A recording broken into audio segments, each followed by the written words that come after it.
Selamat datang di Beetle Channel, semoga kita bahagia. Jangan lupa subscribe, like, komen dan share agar channel ini semakin berkembang. Terima kasih. Novel Gunho Gu Story. Terima kasih. Bagaimana kabarmu di sini, Presiden Song? Apakah kamu merasa nyaman bekerja di sini? Ya, semua orang di sini sangat baik dan aku menghargainya. Aku hanya khawatir karena aku sudah lama bekerja di satu perusahaan. Grup S mungkin perlu waktu bagiku untuk berbisnis dengan perusahaan lain. Tidak apa-apa, luangkan waktumu sesuai kebutuhan. Terima kasih atas pengertiannya. Kami harus berusaha lebih keras untuk mengembangkan dan menstabilkan perusahaan kami agar bisa go public. Kami harus memperkuat fundamental perusahaan sebelum mengajukan pendaftaran KOSD AKI. Apakah maksud Anda kita perlu menurunkan rasio utang? Pertama-tama, kita perlu fokus untuk menghasilkan pendapatan biasa yang berkelanjutan. Perusahaan ini mengalami kerugian luar biasa besar saat melunasi utang yang disebabkan oleh kegagalan investasi Mulpasaneop di Tiongkok. Auditor internal melakukan pekerjaan yang baik dalam melakukannya. Karena perusahaan menghapus kerugian yang diwarisi dari Mulpasaneop lebih awal, itu bisa mulai menghasilkan pendapatan mulai tahun ini. Jadi, apakah sekarang kami memenuhi syarat untuk mengajukan pendaftaran KOSD AKI? Tidak, kami perlu menghasilkan pendapatan biasa setidaknya selama 3 tahun, sehingga kami dapat membuka pintu bagi Asosiasi Dealer Sekuritas Korea. Kami masih memiliki utang, dan setelah kami menghasilkan pendapatan terus-menerus, kami dapat menurunkan utang secara bertahap. Salah satu dari persyaratan untuk mengajukan pendaftaran KOSD AKI adalah rasio utang harus minimal 1,5 kali lebih rendah dari rata-rata rasio utang perusahaan dalam industri yang sama. Yang bisa kami lakukan saat ini adalah meningkatkan penjualan. Seperti yang Anda ketahui, jaringan sangat penting dalam meningkatkan penjualan di industri khusus ini selain kemampuan menghasilkan produk yang bagus. Jadi setiap karyawan perlu bertindak sebagai tenaga penjualan untuk sampai batas tertentu. Tentu saja, kita memerlukan teknologi, keterampilan, dan peralatan untuk menghasilkan produk berkualitas. Dan kemudian, kita perlu menerapkan sistem manajemen yang efisien dan efektif. Pengelolaan. Melalui pengelolaan yang efektif, kami perlu menutup area manapun yang bocor. Terutama, kami harus fokus pada lokasi produksi. Kalau begitu, kita harus memberikan pendidikan khusus kepada Direktur Jong Suk Park. Aku sudah menunjukkan beberapa hal yang harus dia perbaiki, tapi dia baik-baik saja. Dia bekerja keras. Itu adalah keputusan yang sangat bagus untuk menempatkannya di lokasi produksi, terutama karena dia sangat dekat denganmu seperti saudara kandung, dan semua orang mengetahuinya. Direktur Park, yang memiliki hubungan dekat dengan presiden perusahaan, bekerja sangat keras, dan hal ini memberikan semacam tekanan diam-diam kepada pekerja lain untuk bekerja keras bersamanya. Bukan hal yang aneh untuk melihat banyak manajer pabrik atau direktur menghabiskan waktu mereka di tempat kerja tanpa benar-benar bekerja. Direktur Park sama sekali bukan tipe seperti itu, jadi saya sangat menghargainya. Jadi begitu, CEO Hyundai Motor Group, Mong Ko Chung pernah memecat seorang manajer pabrik di pabrik manufakturnya selama kunjungannya ke sana, ketika dia melihat manajer pabrik tersebut bahkan tidak bisa membuka kap mobil. Benarkah? Aku belum pernah mendengar cerita itu. Menarik. Baiklah, saya harus berangkat sekarang. Saya ada janji dengan perusahaan pelanggan. Terima kasih untuk tehnya. Saat jam makan siang, Gunho pergi ke kantin perusahaan.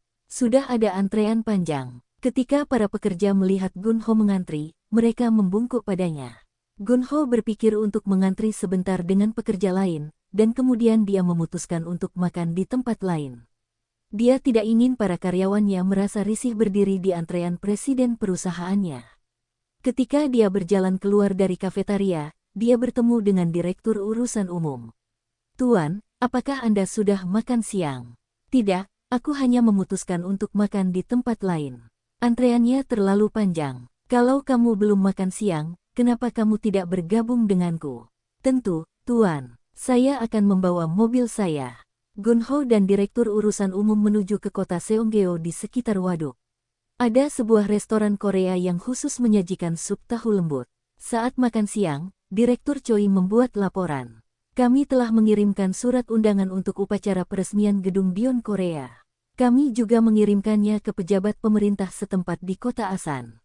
Tetapi kita tidak yakin berapa banyak dari mereka yang benar-benar datang, bukan? Kalau kita tidak melihat satupun pejabat daerah dalam upacara kita, itu bisa menjadi masalah, tetapi jika kita memiliki banyak dari mereka, itu juga bisa menjadi masalah. Meski mereka tidak mau datang, kami tetap harus mengirimkan undangan kepada mereka. Kalau tidak, mereka akan menganggap kami mengabaikan mereka. Haha, benarkah? Benar. Orang bilang pejabat pemerintah tidak bisa membantu bisnis Anda, tapi mereka pasti bisa menghancurkan bisnis Anda. Haha, kamu lucu sekali, Direktur Choi. Aku serius. Rebusan tahu lembutnya enak banget di sini. Itulah sebabnya saya membawa Anda ke sini, Tuan. Upacara peresmian gedung sudah dekat. Kita harus memilih pekerja yang akan berpartisipasi dalam upacara tersebut. Kami telah mengalami trial and error saat mempersiapkan upacara pembangunan pabrik di kota Jiksan. Ini adalah upacara kedua kalinya. Kami tahu apa yang harus dilakukan.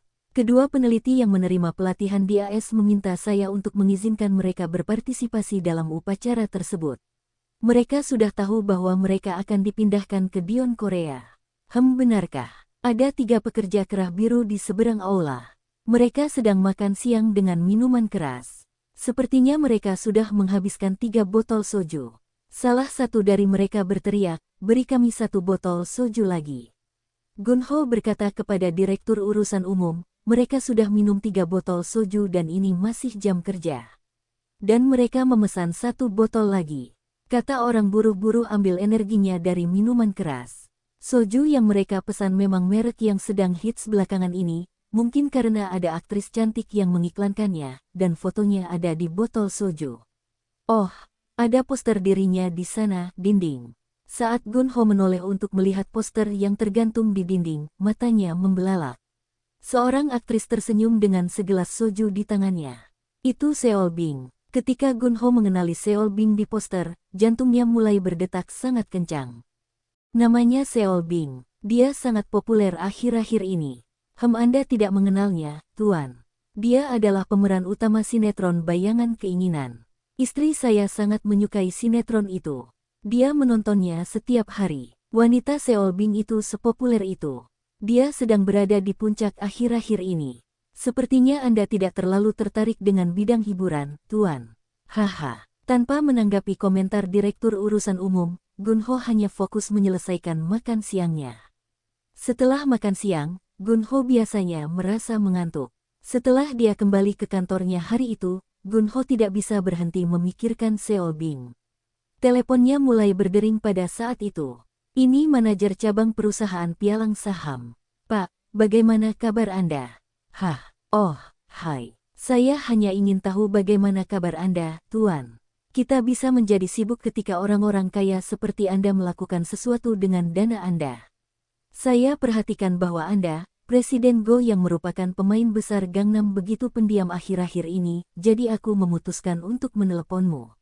Pasti ada banyak pemain besar lainnya. Tidak, Tuan. Andalah pemain yang benar-benar besar. Investor lain tidak sebesar itu. Apa yang membuatmu meneleponku hari ini? Apakah Anda masih di kota provinsi? Saya dengar Anda aktif mengembangkan bisnis di sana.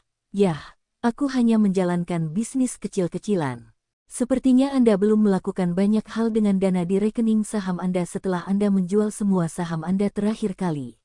Anda masih memiliki sejumlah besar dana di rekening Anda, hanya diam di sana, dan saya ingin merekomendasikan Anda untuk menginvestasikannya di tempat yang sangat aman.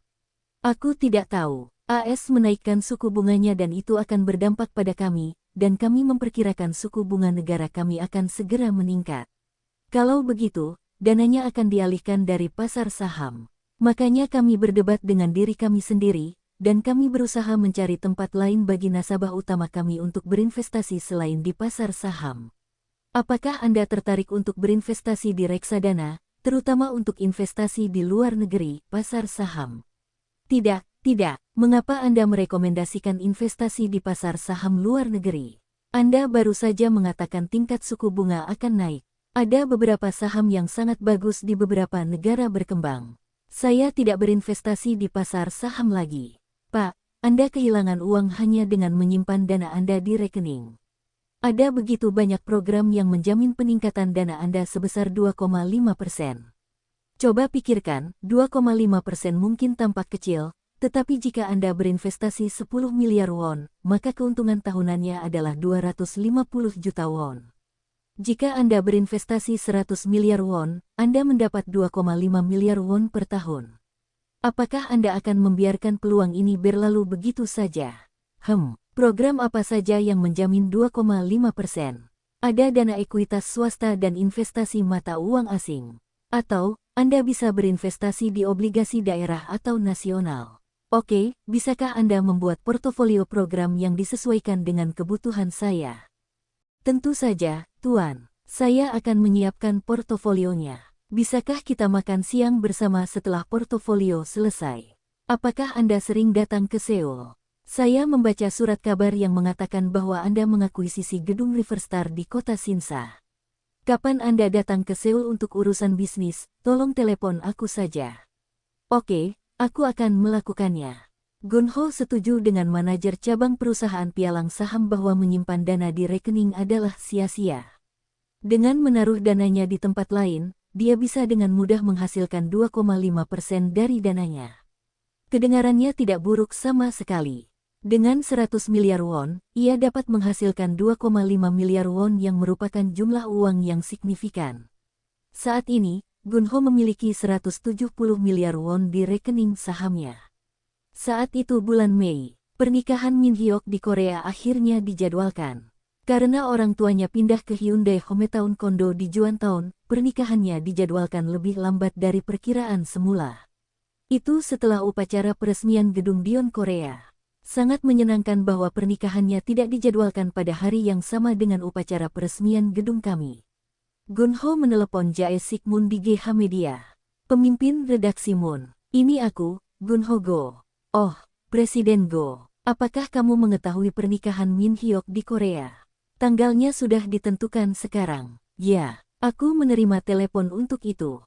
Bisakah kamu menelepon teman-teman SMA lainnya? Saya benar-benar melakukannya. Saya kira semua orang akan hadir di pernikahannya. Benarkah? Kurasa Min Hyuk populer di kalangan teman SMA. Jae Sik tidak mengatakan apapun saat menanggapi komentar Gunho, tapi dia berpikir, saya yakin semua orang akan muncul di pernikahan Min Hyuk. Itu bukan karena mereka sangat menyukai Min Hyuk, tapi karena mereka tahu Gunho juga akan ada di sana. Mereka ingin dekat dengan Gunho. Mereka sangat pintar dan penuh perhitungan. Mereka adalah orang-orang yang menyebut saya penipu ketika saya tidak bisa mengantarkan buku direktori alumni SMA tepat waktu karena situasi pribadi saya. Mereka bahkan tidak segan-segan melontarkan kata-kata makian kepada saya dan mereka menyebarkan kata-kata bahwa saya menipu dan memeras uang mereka. Bahkan jumlah yang mereka pikir saya ambil dari mereka bukanlah jumlah yang besar. Harganya 30.000 atau 50.000 won. Kalau dipikir-pikir, Gunho adalah orang yang baik. Mungkin karena dia memiliki pengalaman hidup yang penuh warna.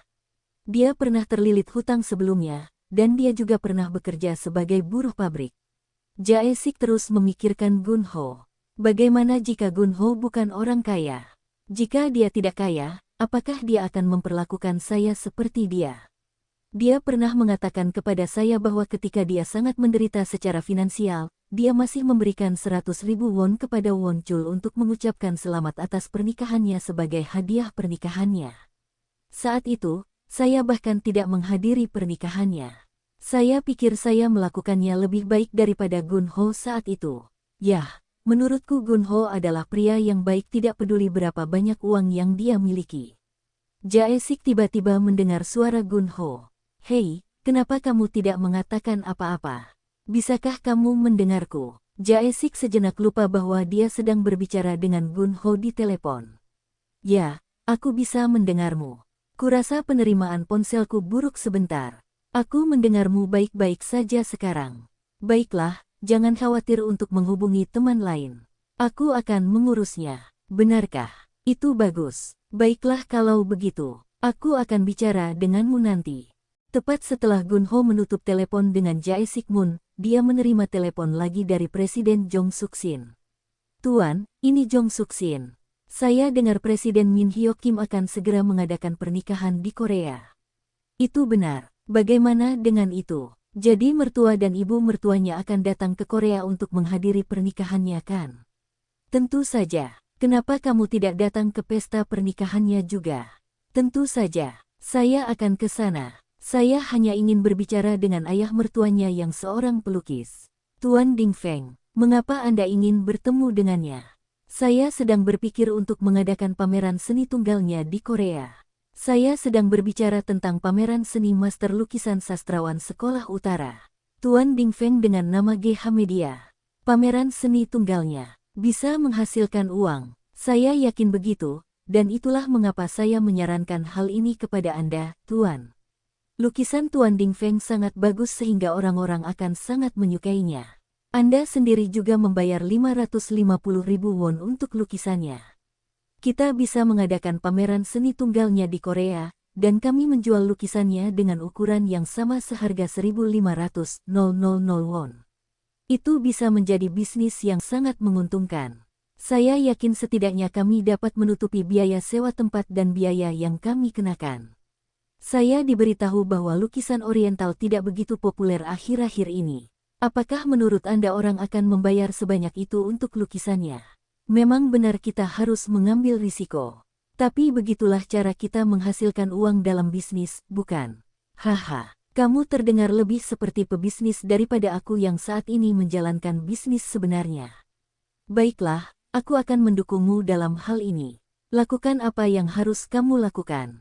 Saya rasa lebih baik Anda membicarakan hal ini terlebih dahulu dengan Presiden Min Hyok Kim. Agar dia sadar bahwa saya ingin mengadakan pameran seni ayah mertuanya di Korea. Tidak masalah, aku akan melakukannya. Setelah menutup telepon dengan Presiden Shin, Gun-ho menggerutu tentang ide pameran seni Presiden Shin. Saya ragu itu akan menghasilkan keuntungan sama sekali. Dia mencoba melakukan semua pekerjaan itu dengan sedikit uang. Katakanlah, kami membawa lukisannya, sekitar 30 lukisan, dan kami menjual masing-masing seharga 1.500.000 won. Dengan asumsi kami bisa menjual semua dari 30 lukisan itu, kami hanya akan menghasilkan 45 juta won. Kami harus memberikan setengah dari pendapatan penjualan kepada pelukis, dan kami menanggung sewa tempat pameran dan biaya pemasaran. Kami tidak akan punya banyak pada akhirnya. Ini membuang-buang tenaga dan waktu kita. Biarkan saya memikirkan bagaimana saya bisa mengubah ini menjadi bisnis yang menguntungkan. Mungkin saya bisa menjalin hubungan dengan Sekang Lee. Gun-ho menelepon Min Hyok Kim terlebih dahulu. Hai, Presiden Shin dari GH Media ingin bertemu dengan ayah mertuamu setelah pernikahanmu. Presiden Jong Suk Shin, untuk apa? Dia ingin mengadakan pameran seni Tuan Dingfeng di Korea dengan lukisan orientalnya. Benarkah? Aku akan berbicara dengan ayah mertuaku. Bisakah kita memberitahunya bahwa Sekang Lee merekomendasikan ini kepada kita? Yah, kenapa tidak? Ngomong-ngomong, pameran buku internasional di Shanghai sukses. Saya membaca artikel surat kabar tentang itu dan dikatakan bahwa banyak anak muda yang datang ke pameran buku untuk mendapatkan pamflet pertunjukan yang akan diadakan di kompleks olahraga. Benarkah? Senang mengetahuinya.